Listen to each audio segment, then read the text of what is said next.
కలియుగ వైకుంఠం తిరుమల కొండపై అపచారం చోటు చేసుకుంది. కొందరు భక్తులు నిషేధిత ఆహారాన్ని కొండపైకి తీసుకొచ్చిన ఘటన వివాదాస్పదంగా మారింది. తమిళనాడుకు చెందిన కొందరు భక్తులు ఓ డబ్బాలో కోడిగుడ్లు పలావ్తో అలిపిరి మార్గం నుంచి తిరుమలకు చేరుకున్నారు. అలిపిరి సెక్యూరిటీ నిర్వహించే తనిఖీని దాటుకుని తిరుమల కొండపైకి చేరుకున్న భక్తులు రాంబగిచా బస్టాండ్ సమీపంలో తింటుండగా ఇతర భక్తులు గమనించి పోలీసులకు సమాచారం అందించారు.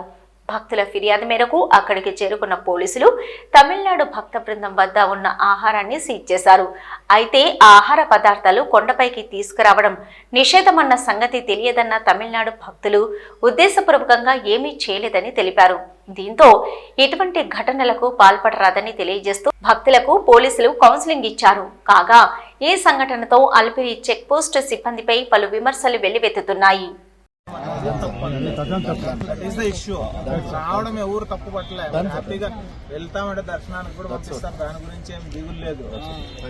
బట్ అయితే ఇక్కడ ఇష్యూ ఏమంటే ఇక్కడ ఒక రూల్స్ ఒకటి ఉన్నాయి, నాన్ వెజ్ తినకూడదు అనేది రూల్. కాబట్టి అది మనం ఫాలో కావాలి. First time sir ఇక్కడేమి